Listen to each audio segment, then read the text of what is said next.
Hello everyone, welcome back to the channel, and today we are watching the 3.5 Honkai Star Rail stream. Come join me.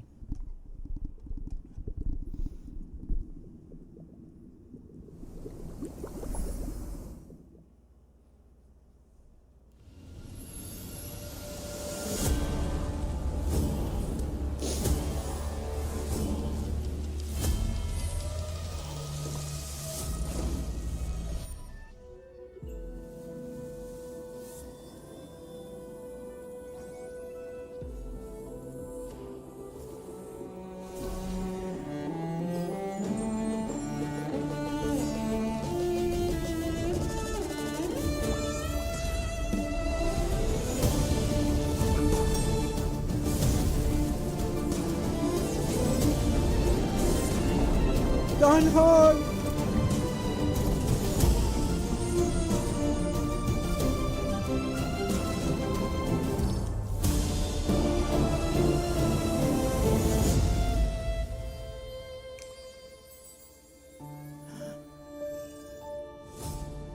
Oh shoot!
There's the redemption code.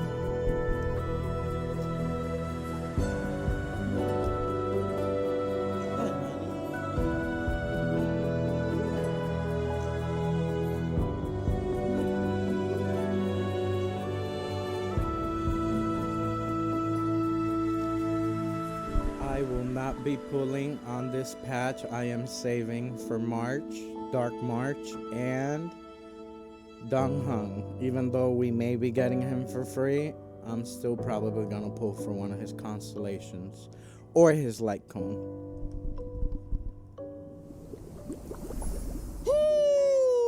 And whether or not your world has a day-night cycle, good morning, good afternoon, and good evening. This is the Honkai Star Rail version 3.5 special program. I'm your host, Albert. Our three guests today are all renowned figures, so let's give them a warm welcome. No need for formalities, dear subjects. The masses have given me many titles, but here, feel free to call me by my name, CERYDRA. I'm Herda. No need for further introductions. Greetings, dear viewers. I am Screwlum. It's a pleasure to meet you all again. Once again, a warm welcome to you all. Ooh, oh, Albert is so honored. Not only do we have the peerless gem, unrivaled genius, and inimitable beauty on our show, we've also got a genius symbolizing mechanical aesthetics, humanistic charm, and elegant precision. And even Her Imperial Majesty has graced us with her presence. If you keep going on like this, Dux Blabator, the audience is going to walk out. Dux Blabator, Your Imperial Majesty, if I may be so bold, letting the audience know about our important guests is crucial. This is not idle chatter. Owlbert, just get to the point, okay? Since this is what our guests unanimously requested, as we enter version 3.5, the second half of the Amphorian story will officially begin. We'll meet brand new companions and witness familiar friends in a completely new light. Indeed. Besides the already known Chrysos heirs, we also caught glimpses of Lady CERYDRA and Lady Hycelens in that trailer. Miss March 7th and Mr. Dan Heng have also undergone quite significant changes. And that one with pink hair, she looks a lot like that girl named Cyrene? Was that her new form? I'll keep that under wraps for now. But what I can tell you is that this renewed journey is about to ascend to a higher dimension. At the place where three paths intertwine, a battle of paths that will determine the safety of the cosmos has begun. In version 3.4 story, the Trailblazer made a promise with Finan and took up the mantle of Deliverer. Meanwhile, Finan went to confront Nanook with the most blazing fury. We now know that Amphorius was a testing ground for the Lord Ravager Iron Tomb to self-extrapolate and grow, while Finan and Cyrene accumulated power through 30 million eternal recurrences to delay the moment of Iron Tomb's true completion.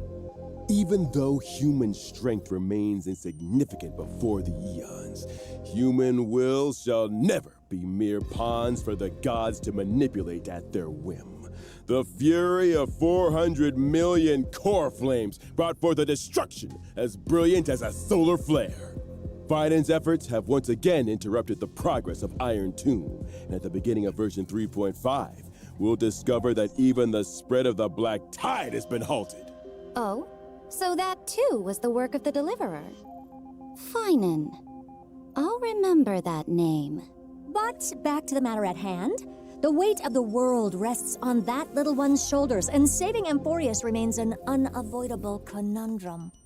Before saving the world, there's one more preparation we need to make. The Scepter has an extremely strict autonomous protocol, restricting even its administrator. According to my and Madame Herta's speculation, this ultimate protocol goes by another name in Amphorius. The Law Titan, Talantan. Exactly! So if we can master the authority of law before the Era Nova is complete, we can find a new breakthrough and turn the tables in our favor. According to Amphorian history, the core flame of law was returned a millennium ago. The Trailblazer's mission is therefore clear. Anchor to a time before the core flame's return, travel back to the past, and claim the core flame.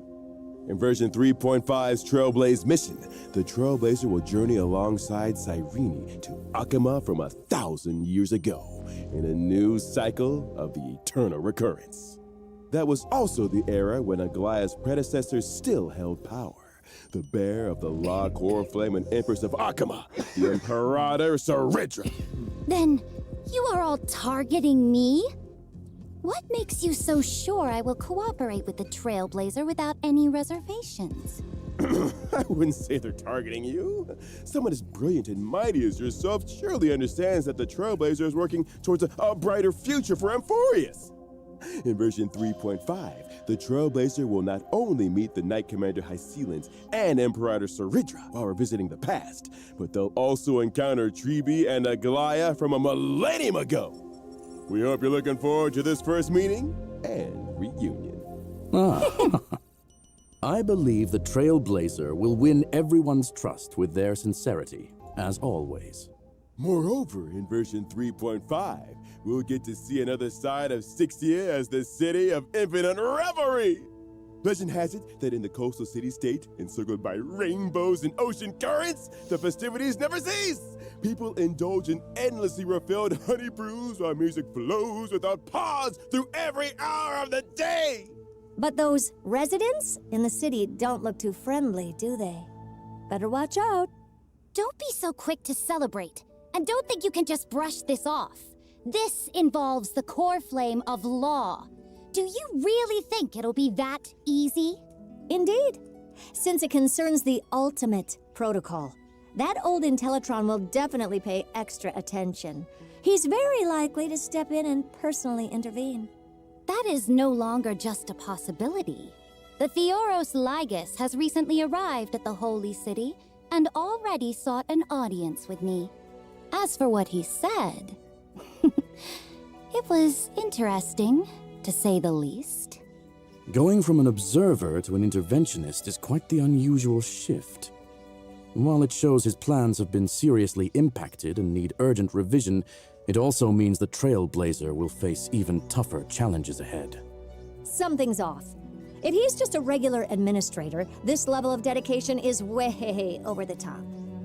Who could this old Intellitron really be? Maybe Lygus' true identity and motives will surface as we continue to clash with him. Besides, even when facing higher dimensional opponents, we have reliable allies who can lend us a hand. In version 3.5, both the geniuses Herda and Skrulum will become more deeply involved in Amphorius. And with them, our hand in this game grows even stronger. To add another layer of assurance to our journey, Albert here has gathered some intel about Lygus to share with everyone. Let's check it out. During combat, Lygus will switch between two different forms. In his first form, he can generate Titankin for combat while also applying special effects to our allied characters. Characters affected by this special effect will have their ultimates activated, but using an ultimate during this effect will cost massive HP. When the total number of allies and enemies that appear on the field reaches a certain amount, Lygus will enter his second form. In this second form, black tide creatures will continuously spawn, and Lygus will modify these monsters' parameters to greatly increase their threat level. During this phase, he will continuously enhance his ultimate as time passes. When using the ultimate, Lygus will deal massive distributed damage to all allies. Oh? Is there any key information to help solve this puzzle? Of course! If you can make a certain number of allies and enemies leave the field during his second form, it'll accelerate Lygus' switch back to his first form, reducing the threat of his ultimate. Logic. We need to quickly eliminate black tide creatures to reduce the threat and improve our chances of victory. Though it's still unclear why Sorry we about must that, directly guys. confront the Theoros, knowing your enemy is half the battle. Dux Avis Snoopius, your intel work is impressive. Oh, thank you for your praise, Your Imperial Majesty.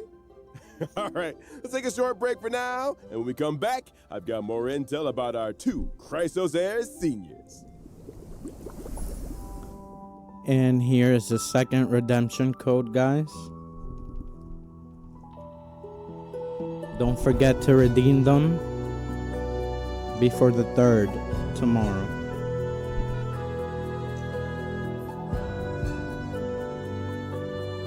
I'm actually excited. I believe next patch should be Dark March or Dung Hung. I'm saving for them. I'm making a big video actually for them.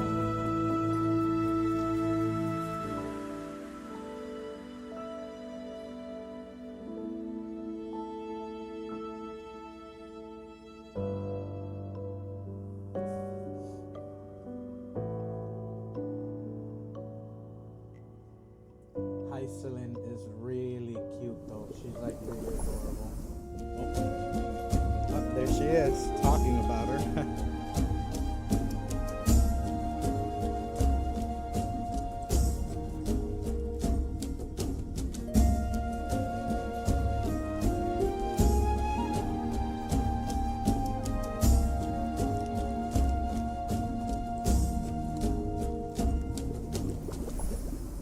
Hey!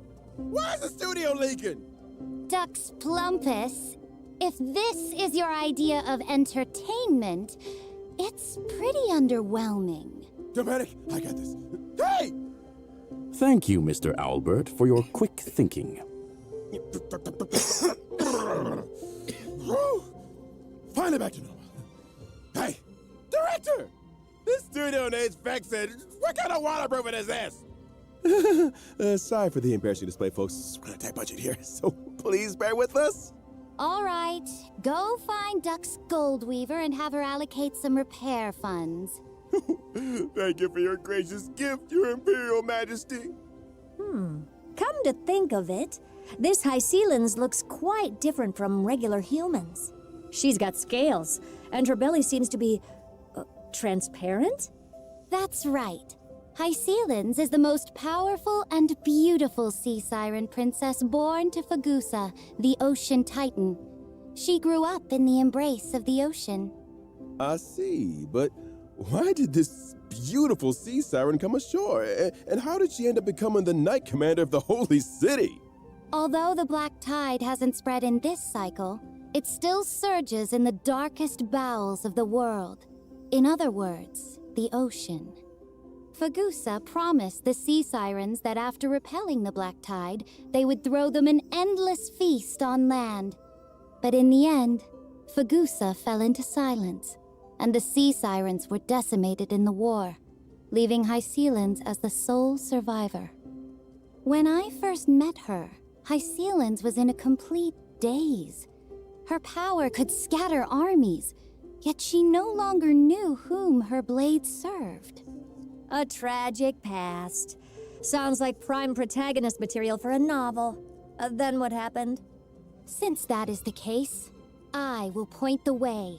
If she yearns for revelry, I will see it done. All I ask is for her unwavering loyalty, to stand as my sword and banner, and mine alone. I see. So Lady CERYDRA became Lady Hycealins' light. But can she adapt to life on land as a sea siren? She did struggle a bit at first, but now she's got the hang of it. She also gained the friendship of my other loyal subjects, such as the previously mentioned Duck's Goldweaver, Aglaya. But rumor has it that Hycealins has never been seen together with little Cypher. I say she deliberately avoids any occasions where Dolus's little kitty is present. It's only natural for a fish to avoid a cat. Now then, let's see how Miss Hycealins performs in combat. As my sword and banner, she fears no combat. When she uses her basic attack, skill, or ultimate in combat, there's a chance to inflict random types of DOT debuffs on enemies. It seems Lady Hycealins is a perfect match for characters who specialize in DOT effects. That's right. When using her skill, Hycealins increases damage taken by all enemies and deals damage. When using her ultimate, Hycealins creates a zone on the field and deals damage to all enemies. Sunlight pours into the shimmering sea, where graceful fish dance in the water. Such is the breathtaking beauty befitting of a sea siren princess. That's my most beautiful sword. But for enemies, such beauty means deadly danger. Enemies in the zone will have reduced defense and take additional physical DOT from Hycealins whenever they take DOT damage. Ooh, nothing beats the thrill of a new turn and a screen full of numbers flying off the enemies. Plus, this zone is perfect for the buff Kafka. After all, Kafka's frequency of dealing DOT damage is super frequent now. After using the technique, Hycealins summons a special dimension that automatically moves forward. Enemies within this dimension will not initiate attacks. When Hycealins actively attacks affected enemies to enter combat, her talent's effect will trigger multiple times, randomly applying DOT debuffs to the enemies. I just noticed, is Miss Hycealins actually attacking with a violin bow? Let the enemies slumber within the symphony, for the waves stirred by the Dux Gladiorum's melody are as graceful as they are deadly. Thank you for the introduction. And now, let us get to know her better. The great ruler who reigned over an age, CERYDRA.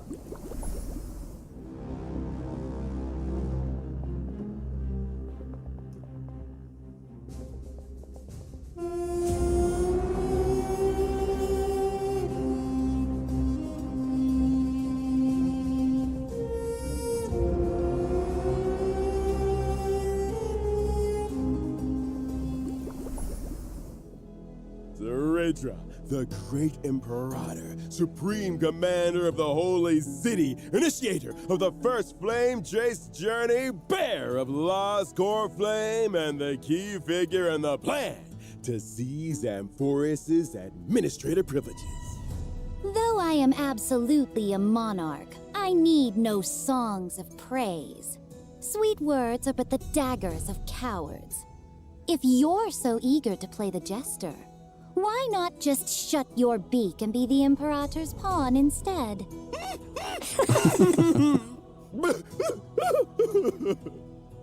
Your way of doing things is quite intimidating. I wonder, what do people usually say about you? Ambitious and ruthlessly cruel. The Imperator never fears controversy, nor would she act for the sake of praise. I studied chess since childhood. On the board, only one rule matters: win. I will stop at nothing and pay any price to achieve my goals. Oh, what exactly do you mean by any price? It means I won't hesitate, even if victory costs me my king piece. The only thing I want is that sweet checkmate at the end game. I remember that Aglaya was being trained as the Imperator's successor. That kind of pressure must be immense. Such pressure is nothing for the Imperator's successor. That girl's tenacity is second to none. Looks like convincing the Imperator to cooperate will be quite a challenge for the Trailblazer. Could Mr. Albert share some more information to help improve the Trailblazer's chances? Albert do have some juicy stories about the monarch. For instance, although she was known as the first and last monarch of Akama, she actually came from a city-state that worshipped a lantern. Born in a foreign land, yet ruling over Akama. Let me see what records we have here. During the first siege of Akama, the city was breached and faced a devastating crisis. At that time, it was CERYDRA who led her army to ensure Akama's safety, sparing the citizens from the ravages of war. Since then, she's been revered as its sovereign ruler, governing over the holy city. That's right. CERYDRA yearns to build Amphorius into a powerful, unified empire that will last for countless generations. That's why she decided to embark on the flame chase. When dealing with her, the Trailblazer might want to approach the conversation by discussing the future of Amphorius. And how would this monarch handle herself when facing enemies? Would you care to enlighten us, Your Imperial Majesty? I certainly can. As I mentioned before, I've studied chess since childhood, and the extrapolation of chess positions is my way of waging war. My skill can grant special buffs to one designated ally character. When the buffed character uses their basic attack or skill, they'll help me accumulate charge to level up this special buff. After leveling up, the special buff allows the character to duplicate their skill once when using it against enemies. So the same skill can hit twice. That's right. Besides normal skills, some special enhanced skills can also be duplicated. Take a look! Finance Enhanced skill, which requires accumulating 4 stacks of scourge, can be used twice. In other words, when paired with Professor Anaxagoras, both his skill and extra skill can trigger again. Sink into insanity! Straight to the So soul! that means Synaxa can When I act use 3 my ultimate, times, I'll or 2 build up times. charge and deal His damage skill, to all then he'll do enemies. It again, and then he'll Now do it a that's third battlefield time. control. That's actually It's not true bad. that everything is like a game of chess. All about planning and strategy. Also, when I use my She would be technique, perfect the for character who Fine Art. triggers combat will receive the special buff at the start of the next battle. Keep this in mind when planning your battle strategy. With such a far-sighted commander leading our battles, who wouldn't want to serve under Her Majesty the Empress? Naturally, mediocrity has no place on the throne. The one who shall lead all of Amphorius can only be, and must be, me. However, after experiencing CERYDRA's story in version 3.5, you might discover that there's more than meets the eye behind this cold Imperator. Stay tuned! Now let's take a look at the version 3.5 banners. In version 3.5's first half warp event, Trailblazers can acquire the limited 5-star character High Ceilings. The limited 5-star light cone, Why Does the Ocean Sing, will have a boosted drop rate. In the first half, the limited 5-star character Kafka is returning, and at the same time, the limited 5-star light cone, Patience is All You Need, will become available once again. In version 3.5 second half warp event, Trailblazers can acquire the limited 5-star character CERYDRA. The limited 5-star light cone, epoch etched in golden blood, will have a boosted drop rate. In the second half, the limited 5-star character Silver Wolf is returning, while at the same time, the limited 5-star light cone Incessant Rain will become available once again. All right, let's take a quick break. We'll be back with more shortly.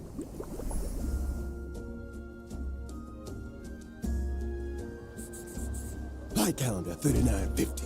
CERYDRA returns triumphant from vanquishing the Black Tide. Victory belongs to every citizen, and even more reassuring than the mighty Dromus is the figure of the Imperator. Mom, why is the Imperator sitting on a bush?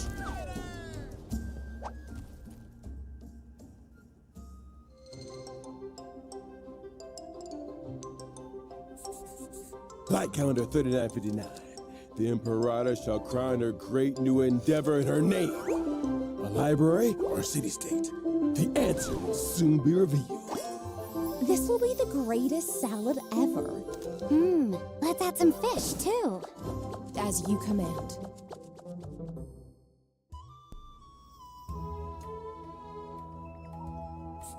People often say that the Flame Chase Army's undefeated record was thanks to the Imperator's strategies. One afternoon in Light Calendar 3960, we were fortunate enough to witness. Checkmate. Why can your chess pieces fly? Behold my new Dromus Legion. How do you like them, my dear subject? Welcome back! Now that we're halfway through the feast, it's time to grab some food and fill those bellies. In version 3.5, the Chrysos Maze Grand Restaurant will make its debut. During this event, Trailblazers will team up with Chrysos heirs to run a restaurant in ID's Elysiae. Running a restaurant with the Chrysos heirs? That sounds familiar. Where have I seen that before? Weren't we supposed to save the world? What's all this about opening a restaurant? Actually, it's a story that Cyrene told us. Oh? Even though it's just a story, it holds infinite possibilities and will create many beautiful memories. Let old Albert tell you all about it. First, this restaurant's customers are quite special. Our purpose in opening this place is to serve delicious food to the little fairies from the Membran's Maze and bring a new lease of life to this abandoned restaurant. In the restaurant, the Trailblazer needs to take on the role of restaurant manager, run the establishment, and win the approval of fairy customers. Also participate in the regular Membran's Maze food review, earn stars step by step, and ultimately become a 4-star Memshalem restaurant. All right. Then what's the style of this restaurant? And what dishes do they serve? Salutations, dear guests! We specialize in authentic ID's Elysiae haute cuisine. Please take a look at our menu, carefully curated by our native-born chef from ID's Elysiae, which only uses local organic ingredients. Today's special is our fresh lettuce salad, made with all natural organic greens and paired with our signature dressing for the crisp, refreshing taste and a smooth, lingering finish. Our chef who prepared and mixed the salad right at your table, offering you the full ceremonial experience. Salad? Oh, looks good. What else have you got? We also have the colorful salad and the city salad. Wait a minute. Why is everything salad? Well, one reason is that Mr. Finan, one of our head chefs, specializes in salads. And the other reason is the restaurant is still in its early stages, so we're a bit limited on ingredients and supplies. However, as your management level increases, the Trailblazer can unlock more menu items, expand the shop size, and recruit more members. And to meet the customer's demands, the Trailblazer will need to work with everyone to grow various ingredients besides running the restaurant. Now, our 2 agricultural experts in Accent Hyacinth and the helpful field fairies will join forces to guide the Trailblazer through the planning process. It looks like we won't have to worry about ingredients with Anaxa and Hyacinth around. Leave it to the professionals.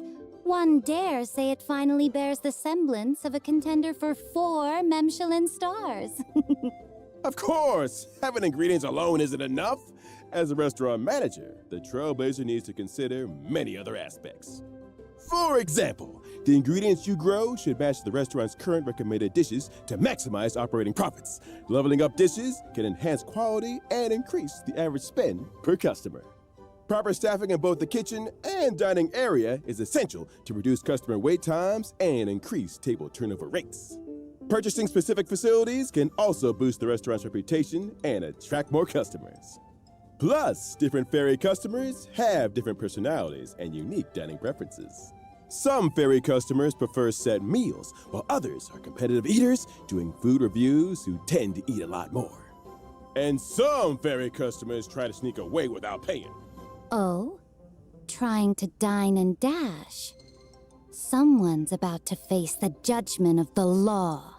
While running the business, you'll often face unexpected situations that need the trailblazer's decision-making skills. Running a restaurant isn't exactly a walk in the park. As for what roles the other Christosea friends will play in the restaurant, you'll have to discover that for yourself in the game, Trailblazer. All right, after a hearty meal, it's time to get some drinks. In the event old brews and new friends, the Trailblazer will once again show off their skills as a special guest drinksmith at the Dream Jolt Hostelry. Master Drinksmith of Penacony? This little one sure is a jack of all trades. Are you going to mix drinks for our monster friends again this time? Nope. This time, some familiar friends will be dropping by the lounge. Each friend carries their own little worries, and the Trailblazer can whip up a magical drink to lift their mood. Delicious and healing all in one. Oh? Which friends will be making an appearance? Like Dr. Ratio, who came to Penacony to enlighten the masses? Or Director Topaz, who's exhausted from dealing with Penacony's equity transfer? Or maybe that lovely lady from the Stellaron Hunters might pay us a visit. Oh, I see.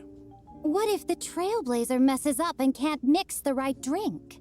No big deal.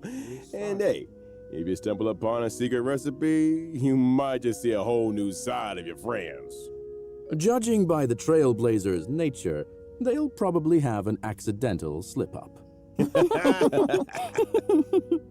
After serving all the guests, the Trailblazer can invite them back for one more special surprise drink.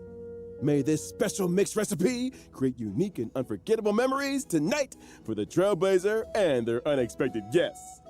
That's not all for 3.5, is it, Madam Herda? That's not all. In version 3.5, I will launch the AI Herda experiment. I digitized portions of my memory and knowledge into data, uploaded them to the space station's encrypted server, and created a digital version of myself. In the Space Station Task Force event, Trailblazers need to train the AI Herda by completing different assignments to obtain assignment rewards. Training an AI Herda? Hello, Chat Herda. Oh, don't even bother. Chat Herda has rejected your query, citing insufficient complexity. Hey, wait a sec. I haven't even asked anything yet. Chat Herda's already trained on your behavioral patterns. It's just making predictions. All right, as we wrap up this feast, I've got some after-dinner treats for everyone.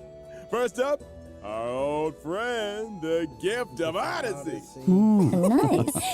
Yay! The Planar Fissure and Garden of Plenty events will also return. Complete the challenges to earn double rewards. Shape of Siren's Stagnant Shadow will also be available, and you can obtain the Ascension material Sea Siren's Torn Fin for ice characters upon completing the challenge. Additionally, in version 3.5, the feature mentioned in the previous official notice that allows individual voiceover switching for collaboration characters will be launched. Trailblazers will be able to switch interaction, combat, and idle voices from the current voiceover to the original licensed audio. In other words, you can switch Saber and Archer's interaction and combat voice lines to Japanese while keeping all other characters unchanged. Nice! Finally, Honkai Star Rare will also be joining this year's Gamescom. From August 20th to August 24th this year, Honkai Star Rail will greet everyone with a brand new boot style. Trailblazers, come visit us and get your free goodies. Stay tuned to our official social media channels for more details. All right, and with that, it's time for us to bid farewell to this feast. Thanks to all our special guests for being with us. See you all next time. Bye-bye. Farewell. Goodbye, everyone. Goodbye, See you everybody. next time.